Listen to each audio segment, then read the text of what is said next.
Hey, let's sage. Now, where the heck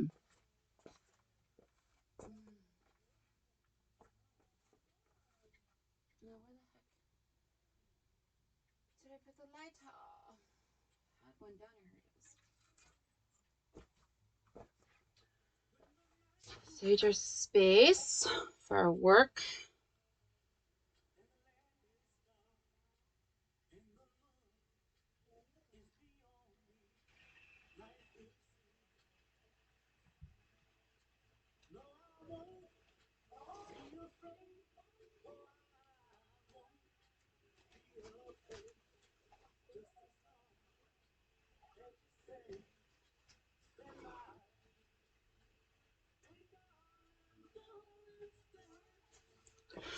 Ancestors, spirit guides,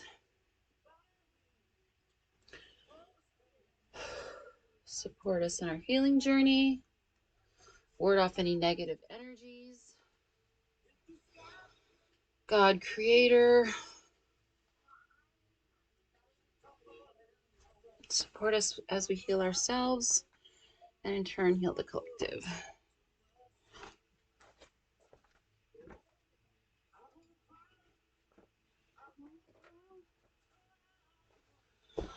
Okay, we're going to start with the root chakra meditation.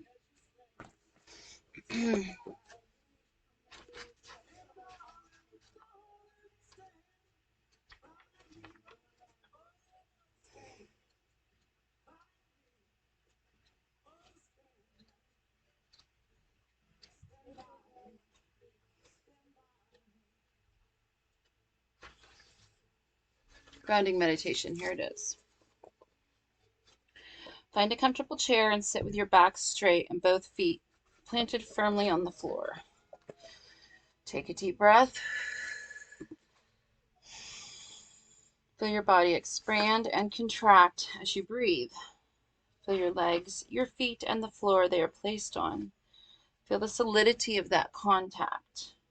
Feel the chair beneath you. Feel the weight of your body in it and how the force of gravity naturally pulls you downward, easily, soothingly.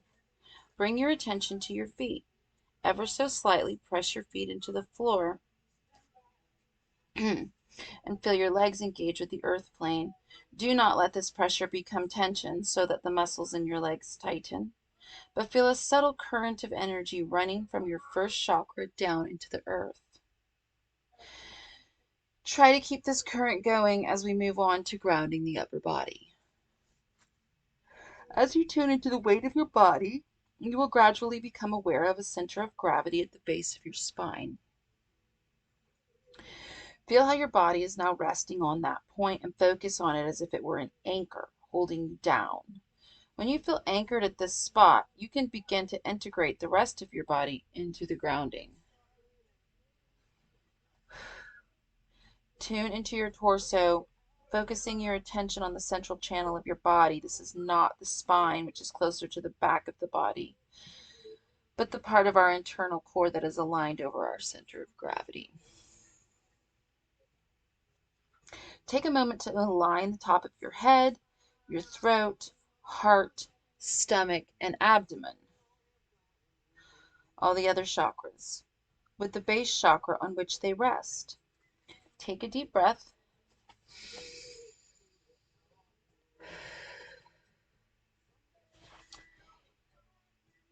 And allow this alignment to gently settle in and balance over the first chakra. So I'm going to do that right now.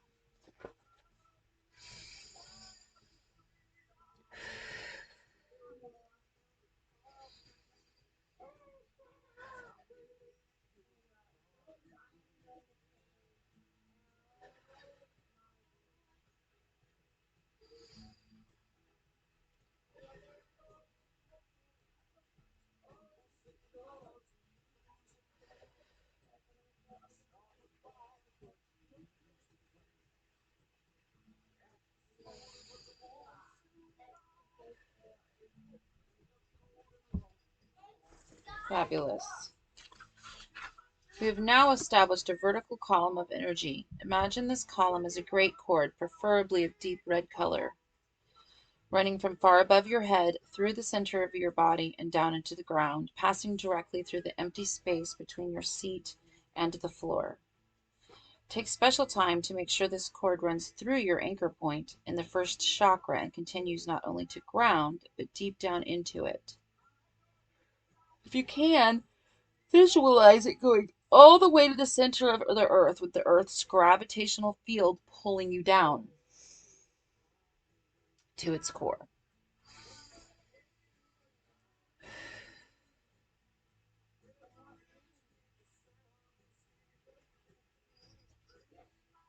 Spend some time at this point checking to keep all the parts going. The feet slightly pressing into the floor, the chakras aligned directly over each other, and the red column of energy pulling you downward. The harmonious feel of gravity rooting us, anchoring our physical and subtle bodies together. Gradually let your torso sway back and forth, and forward and back, and around in a circle over the first chakra point. Notice how the point at the base of the spine does not move, yet the body moves around it. We want to be able to keep our grounding even in movement, and this allows the body to practice this skill. Allow excess tension to drain off into the ground, still keeping the feet slightly pressed into the floor, then return to stillness once again.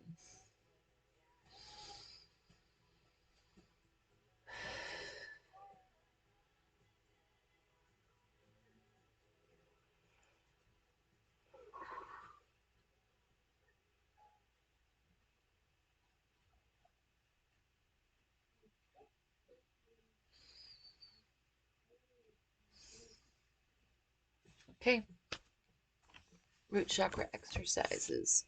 I'm trying to turn the camera off on myself, like I typically do.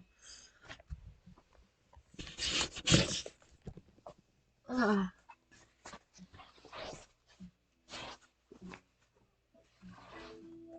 need a chest pose.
Bridge.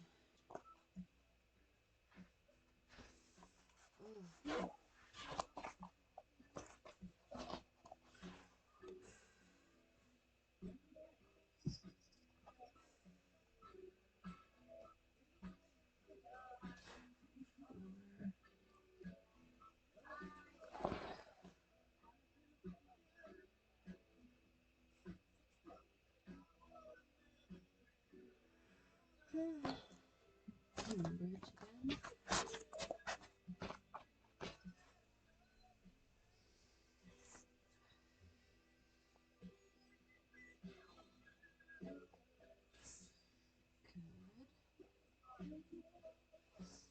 Good. Locust.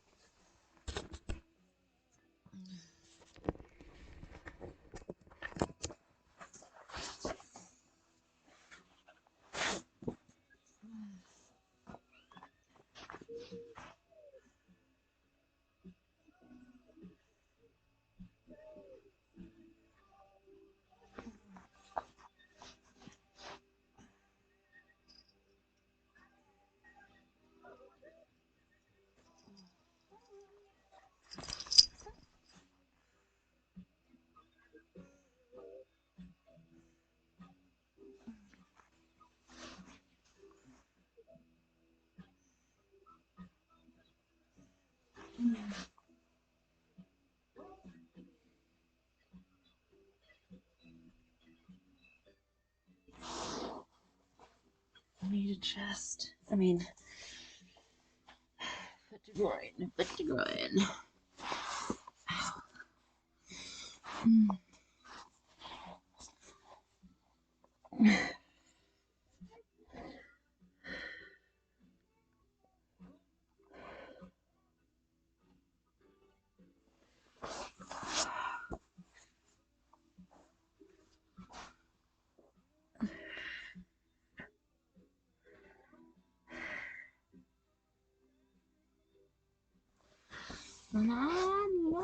Just...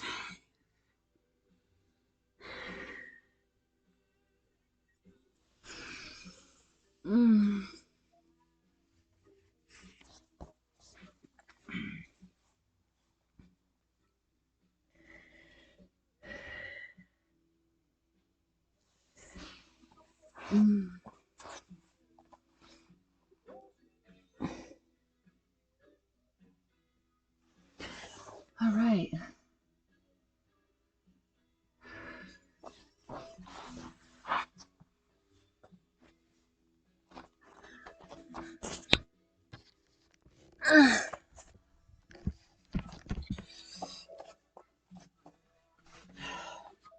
Up at her toes.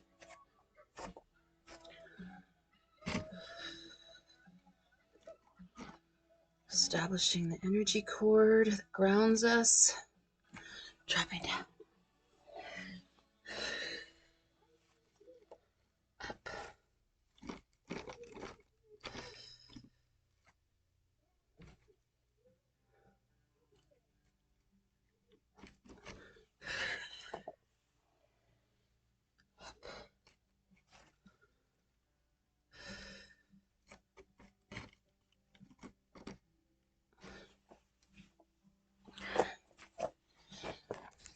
Stand your ground pose. Stand your ground.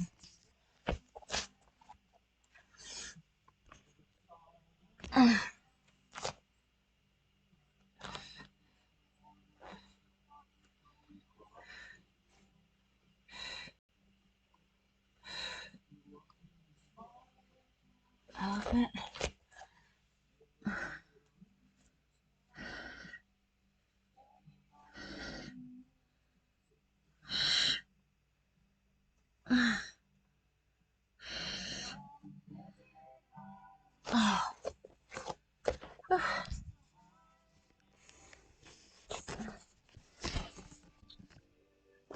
Kicking the feet, I think it's called.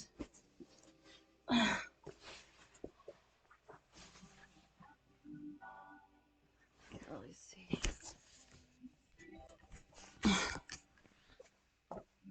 There it is.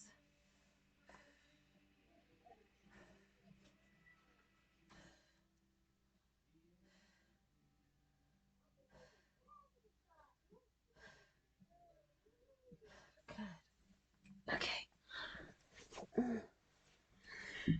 Those are our root chakra exercises. As I mentioned, videos are going to get longer as we add a chakra each time. But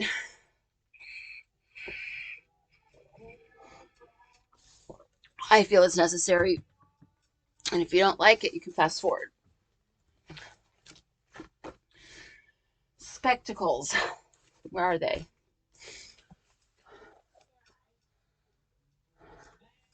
Spectacles, where are you? I need my glasses to find my glasses. I found a different pair. Oh, there they are. I like this pair, but they've gotten a little bit loose. Okay.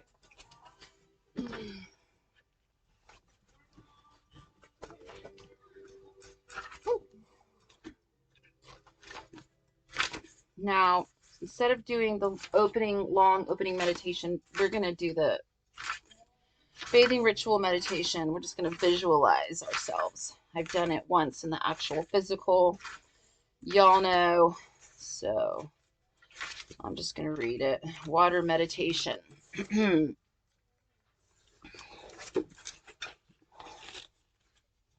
Water is cleansing. both internally and externally. Begin with a large glass of water and sit quietly while you drink it.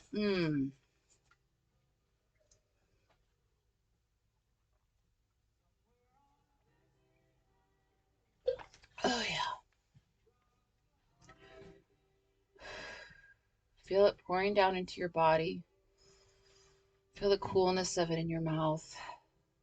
Mm. Mm. Oh, yeah. Mm. Oh, we're going to put some on our face. Imagine it passing through your body, your veins, muscles, digestive system. Take a wet finger and rub it on your face, feeling the cool, refreshing quality. Mm.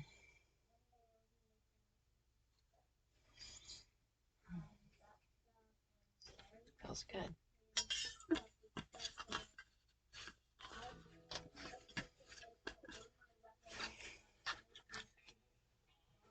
Ow.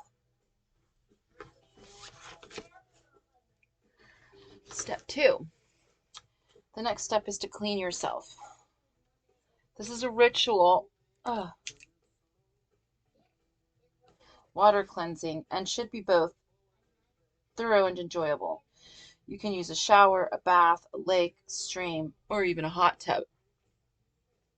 Make sure the area around you is clean. It is hard to feel clean in a dirty environment.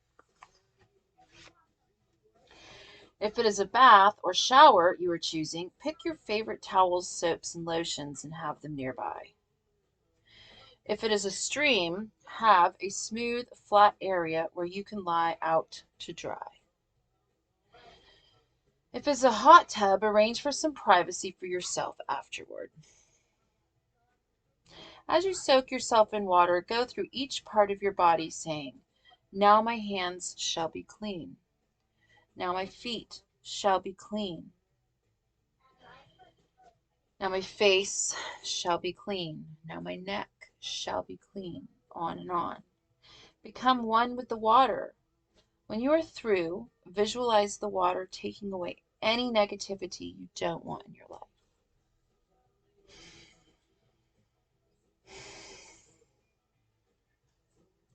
If you're in a natural environment, you could throw something non-polluting in the water to signify negativity. If you're in an urban environment, some symbolic liquid can be thrown into the toilet or down the drain. As you lounge in your bath with the water around you, think of the ebb and flow of the cycles in your life. Look at yourself as an instrument of movement. If you were to stand back and look at yourself from another dimension, ouch, what patterns would you notice in your movements through life? Think of the things you would like to get rid of in your life at this time.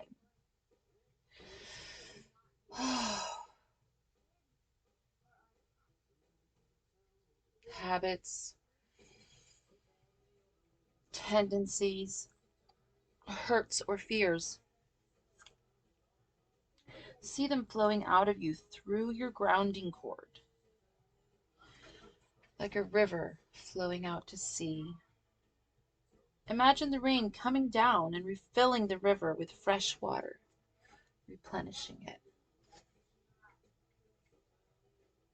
Then think of the things you would like to have come into your life.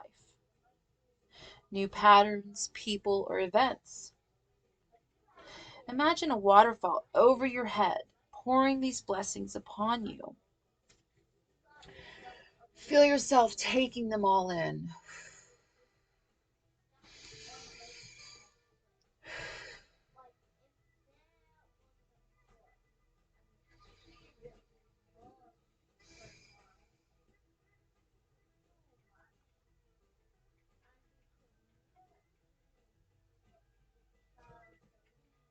And letting them flow through your whole body.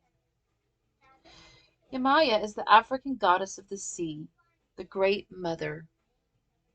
She is envisioned as a large and beautiful woman, radiant and dark, nurturing and devouring, crystal clear and mysteriously deep.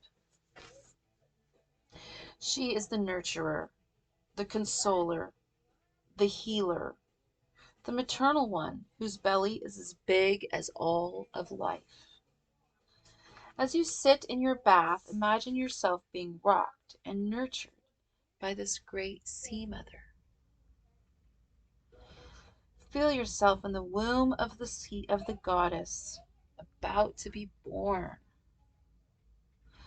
Ask her what purposes she has for you in this birth.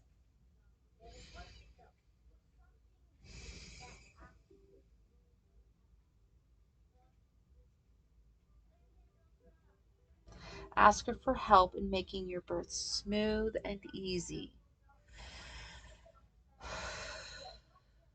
Accept her nurturing, take it into yourself, and imagine sharing it with others. Thank her for your birth. Dress yourself in clean clothes, pour yourself another glass of water, and drink it silently, thinking about the cyclic nature of water and how you fit into those cycles.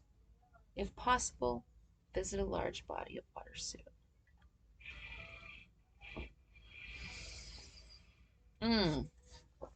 Okay, sacral chakra poses.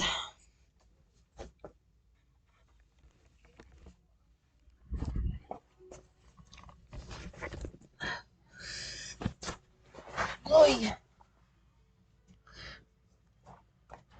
Goddess pose.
We'll do our movement exercises.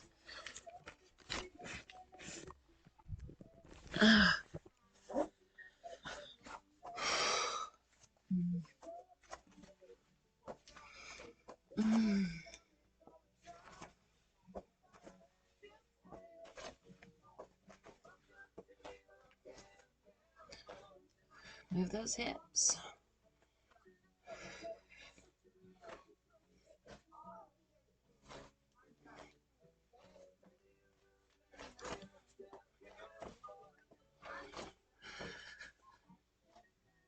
That's well get. Okay. Butterfly clicks. I'm gonna be a part of a butterfly click. Be pretty cool. Ow.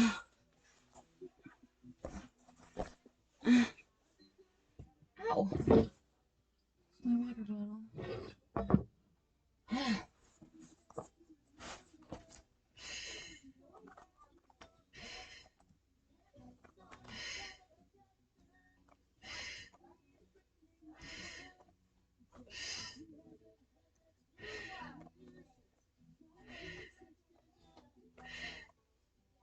Okay.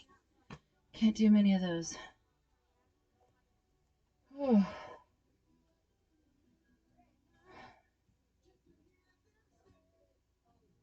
Gets my heart rate up. Okay.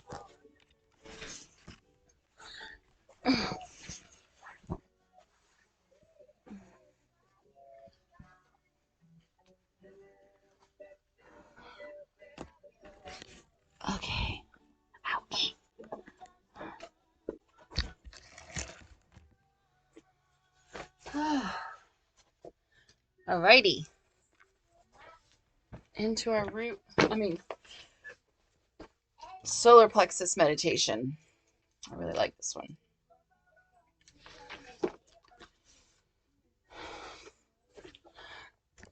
We're gathered for the feast. Okay. Opening meditation.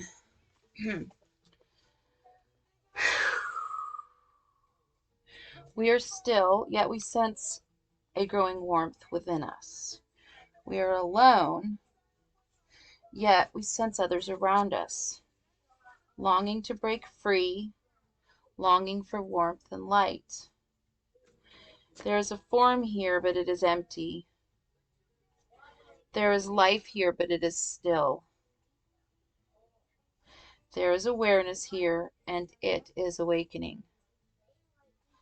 From a place of stillness, we call forth movement, slowly reaching out.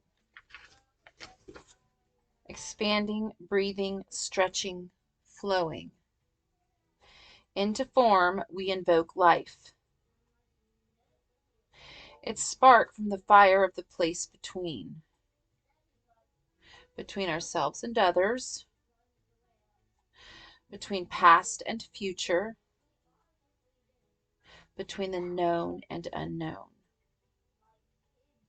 We move and dance, pleasure singing through us as the dance of life burns its way through our fears and our pains. Feel the warmth of pleasure, melting tension, pulsating, growing. The rhythms lifting and moving, healing and soothing, warming and cooling. From a place of infinite movement, we call on the self. We call on the self to awaken another part of the journey. We call upon the self to awaken to the sun, the fire, the warmth, the transformation. We call upon the self through our will, and it rises to our call. We reach for the sun and call upon the yellow ray, the ray of life, the ray of creation.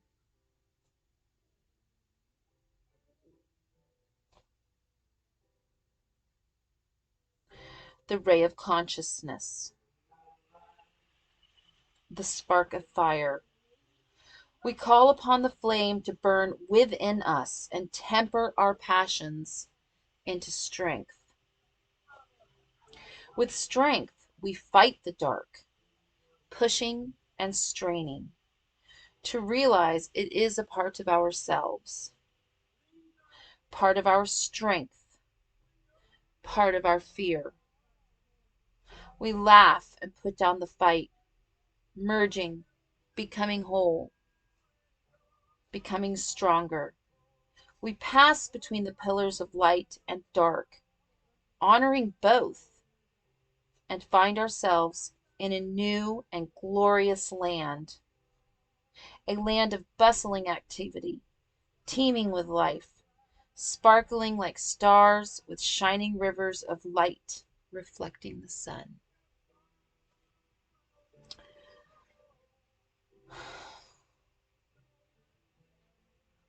The sparks catch our eyes. We turn toward their glow and they move and dance, connecting and igniting all that they touch. They touch something within, igniting strength, will, action. Sparks fly, igniting other threads. Other fires. They explode, burn bright, and are gone. We are lifted, we are lightened, we are laughing. We feel our bodies sway with the rising heat. Hot tongues of fire moving within us, expanding, contracting, but growing ever wider.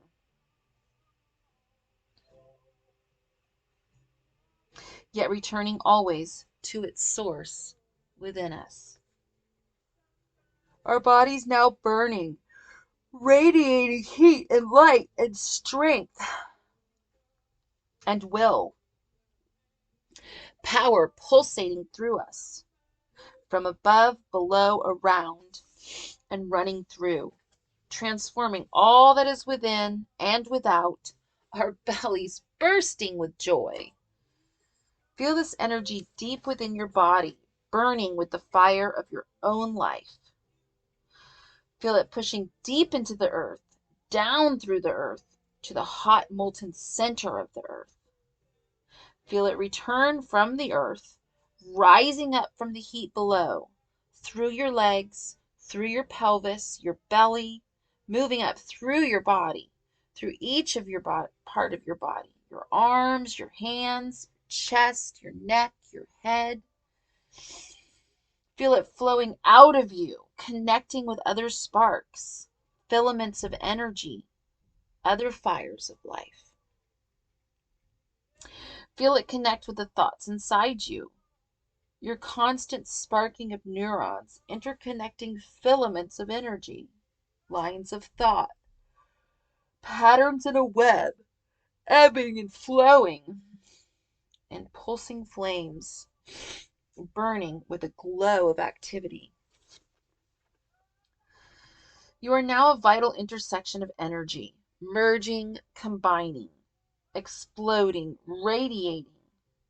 Expend your awareness without and within, weaving a web of power like a fire growing higher and brighter. Power flows through you effortlessly, easily, calmly. You are one of the powers around you and within you. You are one with the powers around you and within you.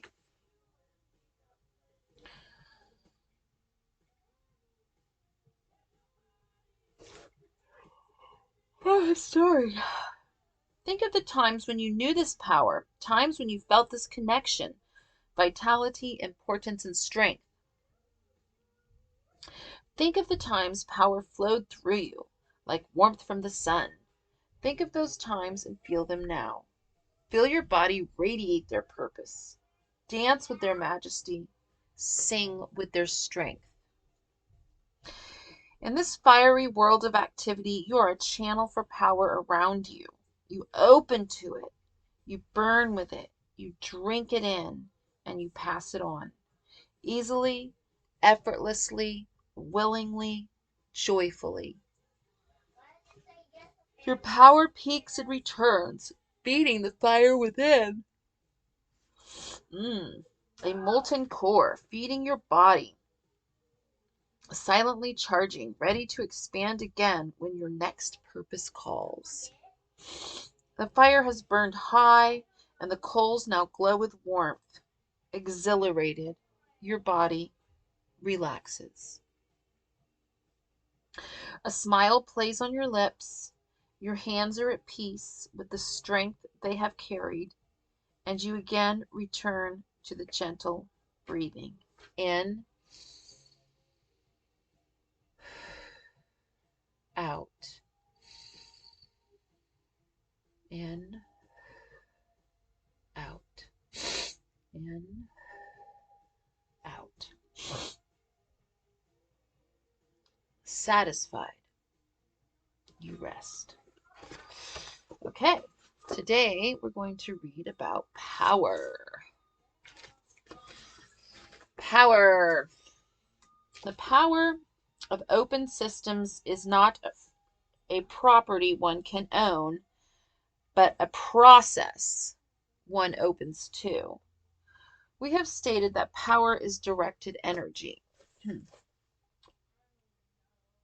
What about personal power? How do we develop and maintain this power within a culture and educational system that teaches powerlessness as a way of fostering social cooperation? I like that statement. Let's read it again. What about personal power? How do we develop and maintain this power within a culture and educational system that teaches powerlessness as a way of fostering social cooperation. What happens when creative thinkers are seen as deviants, to be ostracized from society while conformity is reinforced? What does happen? Many parents train their children to be docile and well behaved, but even obedience requires cooperation from our own will. Social cooperation is certainly necessary. However, if it occurs through domination, it hardly deserves the term cooperation at all. It is then cooperation without desire, vitality, or the spark of fire characteristic of the third chakra. It becomes submission, which dampers and cripples our sense of will and power and damages our self-esteem. In order to develop and heal ourselves at the third chakra level, we must re-examine the concept of power that involves the domination of one part by another, commonly called power over. Instead, we can develop power as integration, power within, the power of connecting with the forces of life. When we think about power, we can consider it an active verb rather than a noun, for indeed, power only exists in the doing, in the powering of changes or ideas. We can replace power over with power to. At this time in the world, I believe we are collectively passing through the latter stages of the third chakra. Our concepts of power and energy have become very complex. Through technology, the media, organized government, nuclear weapons, and mega corporations, we are learning to control more with less. A few people make decisions for millions. A single plane can destroy an entire city with little more than a phone call.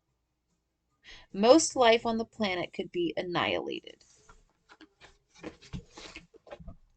Issues of power, control, energy fuels, and political strength have become key themes in our current events.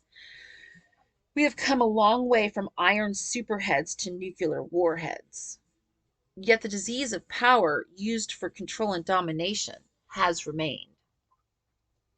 In order to pass through this chakra into the heart, we need to redefine our concept of power to become one that enhances, empowers, and strengthens. Our power structure must ensure rather than threaten continuance of our species, of our natural resources, and of our trust and ability to cooperate with each other. We need to see power that strengthens individuals and cultures simultaneously, rather than supporting one at the expense of the other. How can we change this? Our dominant worldview today is one that emphasizes separateness.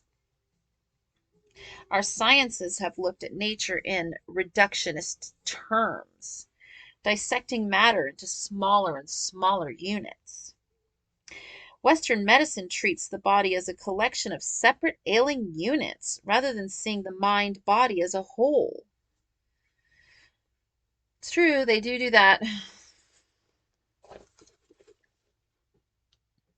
I have personal experience dealing with raising my special needs son.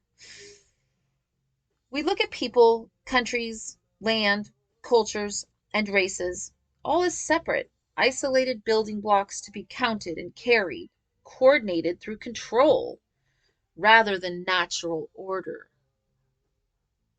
Power over takes constant effort and vigilance. People are forced into submission, constantly intimidated, and thereafter must be carefully guarded. Positions are never secure, but require greater and greater defenses. We overstep our bounds, depleting inner resources to steal wealth from some other place that we consider separate. In our diseased view, we see this as increasing our power by increasing our dominion, increasing what we have power over. Through the lens of the chakra system, power results from combining and integrating rather than fighting and dominating. Each chakra level emerges, first of all, from the combination of the levels below it. It is then activated by the descending current of consciousness, which brings understanding to each level. Instead of finding our power through separation, power can come from unity and wholeness. The true strength of any group or organism depends on its solidarity and its ability to combine and coordinate its inner forces.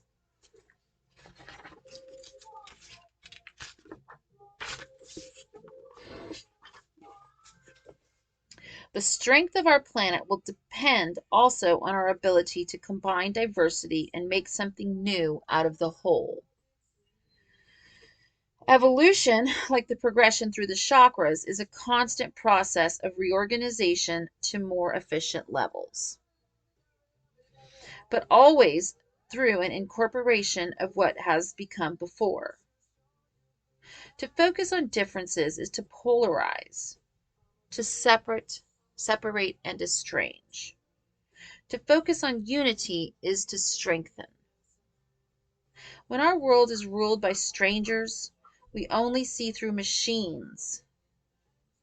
When our voice seems too small to be heard, estrangement is reinforced. It makes individuals easy to control, easily manipulated, into serving some larger body that promises to return elements of our lost power to us piecemeal, which our power already belongs to us. Through participation in an alienating job, we receive a stipend of freedom known as a salary. The more thoroughly we participate, the greater the promise of reward. Yet in reality, we often become further estranged. Through estrangement, we have lost the concept of power within, the power of connection, union, fusion. Without this, we stagnate. We lose our enthusiasm, our will, and our desires. We become automatons in an automatic world. Without our autonomy, we lose the desire to innovate and remain stuck in the repetitive patterns of the lower chakras, unable to liberate, to find freedom. We need confidence to venture into the unknown. Without a strong third chakra, we cannot reach beyond into new levels and instead remain stuck, clinging to security and sameness. While bumper stickers may indeed advise us to subvert the dominant paradigm, I believe we are, in fact, living in a submissive paradigm. This is a paradigm where there are far more people submitting than dominating. We are taught from a very young age to submit our will to another, first to parents, then to school, teachers, clergy, bosses, military, and government officials. Obviously, a certain amount of this is necessary for social cooperation. Yet many lose connection with their inner will in the process and later find themselves powerless against alcohol, drugs, and other destructive behaviors. In a submissive paradigm, the power is placed outside of ourselves. If we look for power outside, we look to others for direction and find ourselves at the mercy, setting ourselves up for possible victimization. Yep.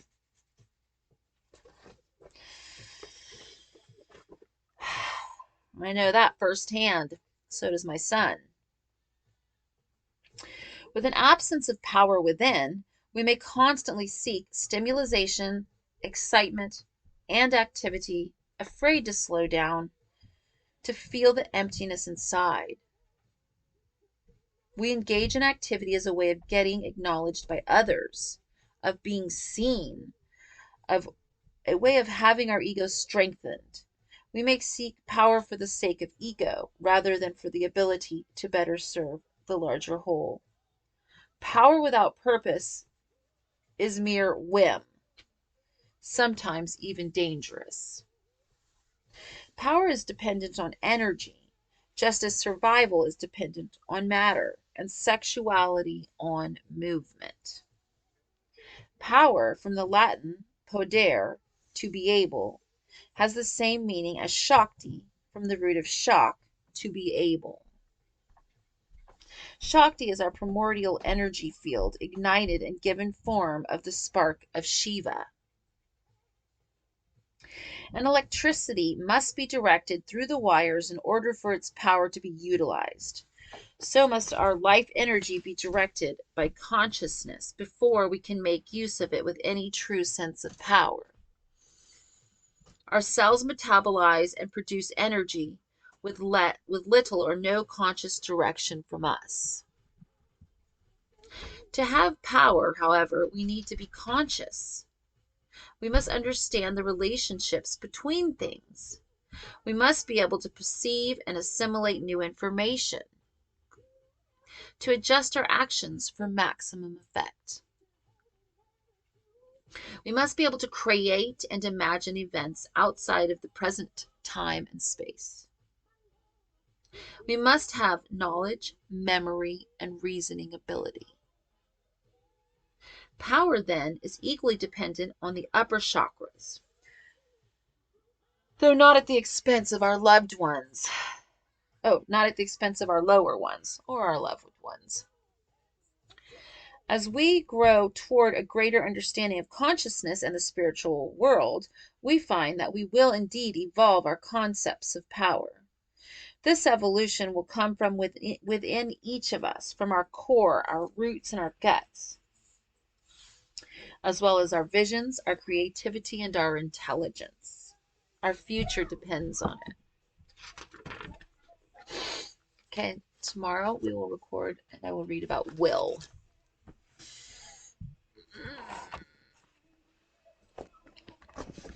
Namaste, beautiful warrior spirits.